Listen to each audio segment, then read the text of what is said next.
About halfway through this film, which is now amazingly the 6th film in the Terminator franchise, I just started thinking about franchises in general and really what makes a franchise have long-term success. Is it primarily interesting or relatable characters, an iconic and engaging world, impactful and deep themes, or just a unique style? And well, of course, the easy answer is yes.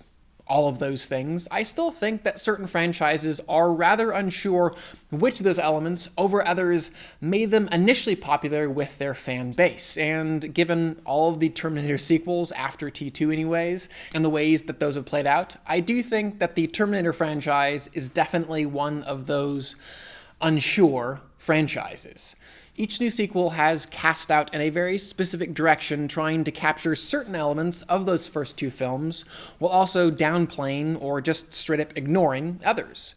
And so here we are once again with yet another Terminator sequel that ignores all the other sequels, except of course T2, because that is the masterpiece, hoping that this one will capture those very important elements that will bring audiences back to it. And I, for one, did think that this film did capture some of the elements from T1 and T2 that reminded me why I fell in love with this franchise to begin with. First off, they brought back Linda Hamilton's Sarah Connor and Arnold Schwarzenegger's T-800, and their presence in this film just felt right. It felt like a Terminator film. For better and definitely for worse, I think that we all love seeing our beloved 80s action stars return to their franchises years and years later. But unfortunately, I don't think that many of us actually understand what that return will mean. That return will, if it wants to be done realistically anyways, necessitate some kind of change. I, for one, though, actually really do like seeing those changes. For example, having just recently rewatched the first two installments in this franchise, I did feel this genuine thrill seeing Sarah Connor and the T-800 return to the series, looking and feeling just a little bit different. Not only physically, but having these altered desires and changed perspectives. Though I should say, Linda Hamilton really wasn't given that much new material to play. Even so, there still was just enough freshness to her character to keep it from feeling like this tired rehash, and to give her return some real legitimacy. My favorite moments in this film by far were the ones where Linda Hamilton was clearly bringing her own life experience to the part. These moments that actually, again, in really cool ways, kind of reminded me of Sylvester Stallone's performance in Creed.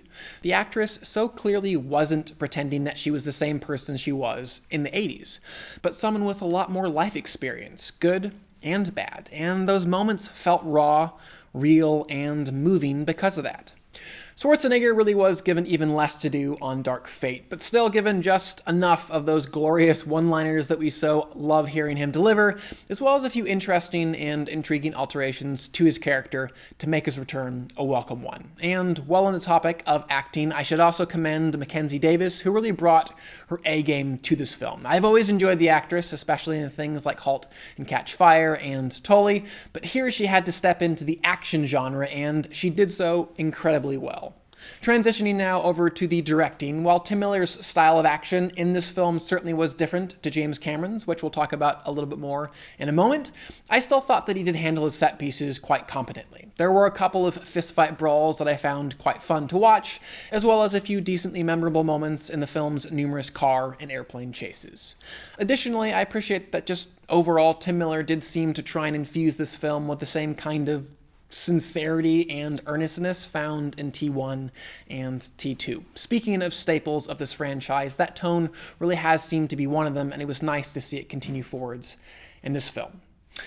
Beyond that, though, and the other previously mentioned elements, there really wasn't a whole lot about this film that excited me. Like so many of its predecessors, it just did kind of seem to be this cheap knockoff to what James Cameron had originally done with those first two films. And I think a big reason for that is no other screenwriter or director, again, besides James Cameron, has really been able to successfully expand or deepen this world and mythology in a way that this franchise so desperately needs. As such, every single sequel after T2 has really kind of just felt like this repetitive rehash of what we've already seen. Machines fighting humans in the future, both of which ultimately send representatives back in time to either kill or protect an important figure in that future war. That's pretty much it. Every single time. Yes, slight variations, but nothing that significant. And to make matters worse, because these films have come out 4 to 11 years apart, the filmmakers have pretty much had to exposit that exact same information in mythology every single film. Which means, for someone like me who just rewatched the older films, I had to spend a solid 30 minutes of this film just sitting there listening to people ramble on about a backstory that I knew all too well. Connected to that, the filmmakers behind Dark Fate also seem to be so desperately trying to serve at least two different masters, two different sets of characters. The old guard, that being Sarah Connor and the T-800, and the new blood of Danny Ramos and Grace. And unfortunately, that meant that when we got to the film's final act, and no spoilers of course, but big things were happening, epic things were happening, emotional things were happening, when they should have been feeling and affecting me in a very distinct way, they really weren't, because I was never given enough time with either sets of those characters for the things that were happening to them to really land on me and affect me in any real way. Which again, I really do think could have been mitigated had the filmmakers chosen to really focus on one set of those characters just a little more exclusively.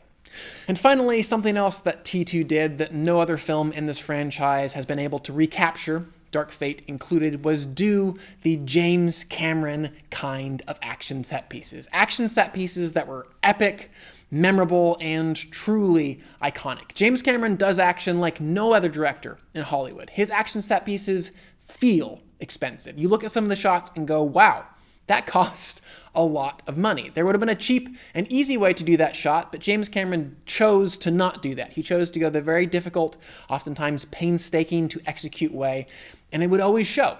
And speaking of staples of this franchise, that was one that was also sorely missing. So at the end of the day, Dark Fate was fine. It wasn't embarrassing, it wasn't a mockery of those first two films, but still it was unable to capture all of those oh so important elements that made those first two films so very iconic. And for all these reasons, I will give the film a 2.5 out of 5. I would still love to know what you guys thought of the film, so definitely comment below and let me know. And besides the first Terminator and the second Terminator, which of these sequels have you liked most? It's difficult for me to say. I did like elements of T3 actually. I felt like the action set pieces that I was just talking about were a little bit better understood, and at least they kind of went for it in a way that felt more James Cameron-esque, but it was a bummer that they had to recast the John Connor character and kill off the Sarah Connor character in such a pathetic and kind of non-memorable way.